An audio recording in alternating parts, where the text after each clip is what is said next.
Hola! Check it out.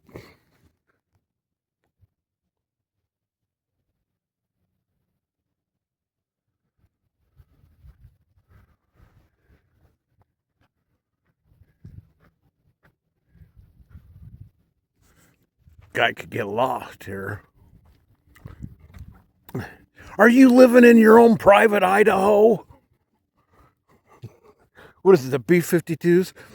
You're living in your own private Idaho. So, I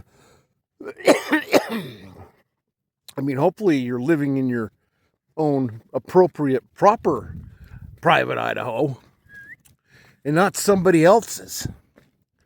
Because that's kind of what the agenda is to pump so much information out there, you start believing it, and then guess what? You create it. And then it shows up in your reality. Holy cow, have you seen the stuff they're creating? Bunch of nonsense. Anyway, a sovereign being creates his own reality, his own perfect, proper, and appropriate reality. And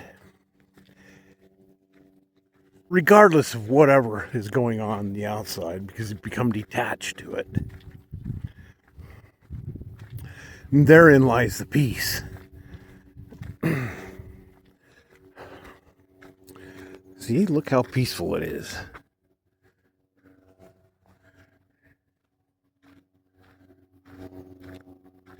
It's a nice little trail out in the middle of the desert, and we're in the middle of nowhere. And we created this. It's kind of fun. I think we're going through the rocks because that's where the squirrels are. We've already chased a bunny today.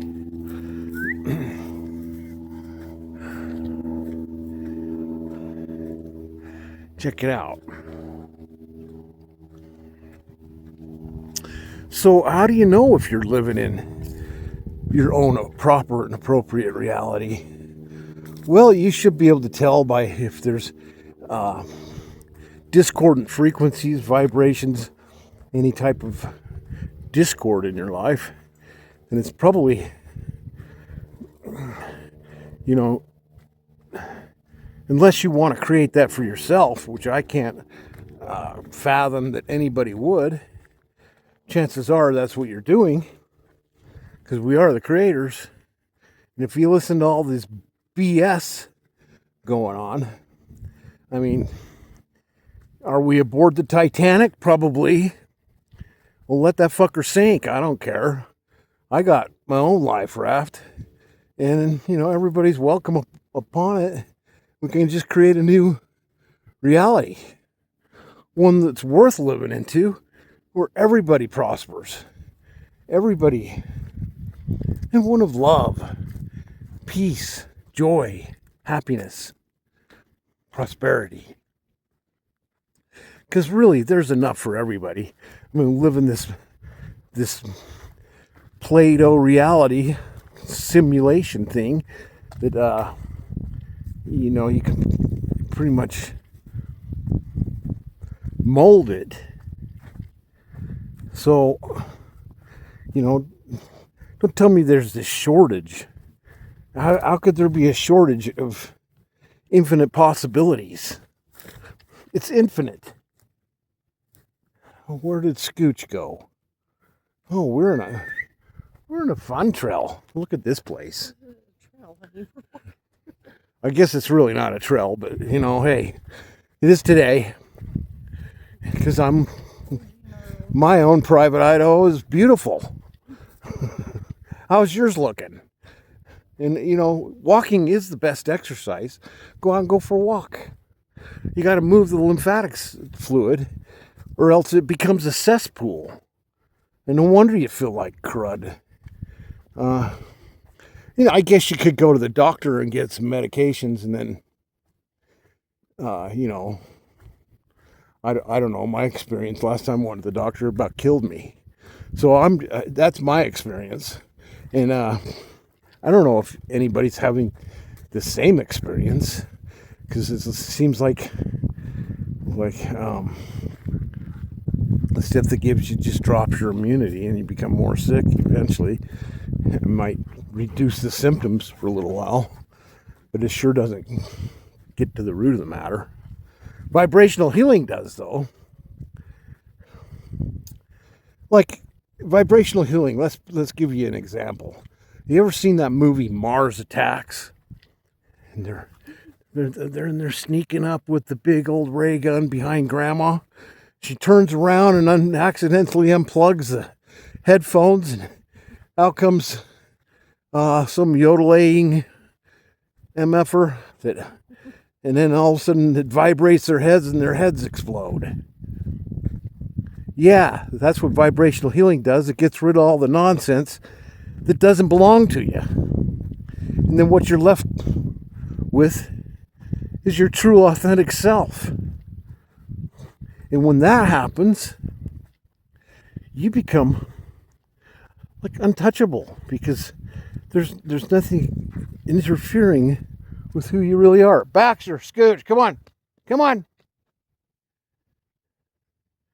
Come on. Hey, no chasing cars. Come on. Scooch. She's naughty. Okay. No. There's a car out in the middle of nowhere. Okay. Drive by. Anyway, I don't know how I created that, but it's at least it's a nice car. And then look at the mountain. Campers, that's what it is. I think I'm going to load the camper up and go for a little while. It's time for a reset. And sometimes I just load up the RV and go. And who knows where we'll end up. We'll let the Spirit guide us. And then that's what happens. You start letting the Spirit guide you, and your life becomes remarkably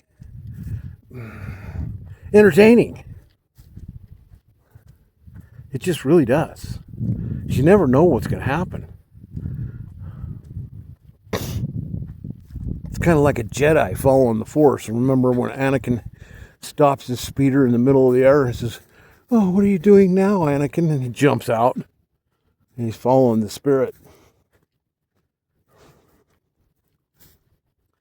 So, I don't know. You tell me what you guys think. This is just another video. I'm just walking and talking. And those are my feelings. And you know, make sure, you know, you leave a comment and tell me what you think and where you're walking at. All right, later, alligators.